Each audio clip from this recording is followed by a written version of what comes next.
దేశవ్యాప్తంగా కార్మికులు, ఉద్యోగులు ఎదుర్కొంటున్న సమస్యల పరిష్కారానికి జూలై 9న నిర్వహించనున్న సార్వత్రిక సమ్మెకు సిపిఐ మద్దతిస్తుందని రాష్ట్ర కార్యదర్శి వర్గ సభ్యుడు జంగాల అజయ్ కుమార్ తెలిపారు.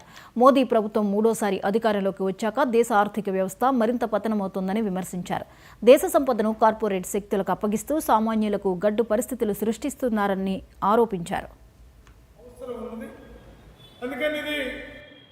భారతదేశ సార్వభౌమత్వానికి ముప్పు వాటిల్లేటటువంటి అనేక అంశాలకు సంబంధించి ప్రతిఘటనకి ఈ సమ్మె జయప్రదంగా నిర్వహించాల్సినటువంటి అవసరం ఇవాళ భారత ప్రజలందరిపైన కూడా ఉందనేది స్పష్టంగా తెలుసుకోవాల్సిన అవసరం ఉన్నది.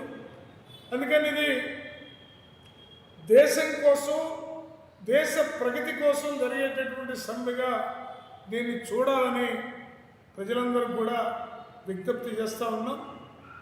ముఖ్యంగా నరేంద్ర మోడీ ప్రభుత్వం వచ్చిన తర్వాత దేశవ్యాప్తంగా స్వాతంత్రం రాక మునుపు నుంచి ఈనాటి వరకు సాధించుకున్నటువంటి చాలా ముఖ్యమైనటువంటి 40 లేబర్ చట్టాలని నరేంద్ర మోడీ ప్రభుత్వం రద్దు చేసి కేవలం 4 లేబర్ కోడ్లుగా విభజించి కార్మికుల యొక్క హక్కుల్ని కాలరాసే వైపున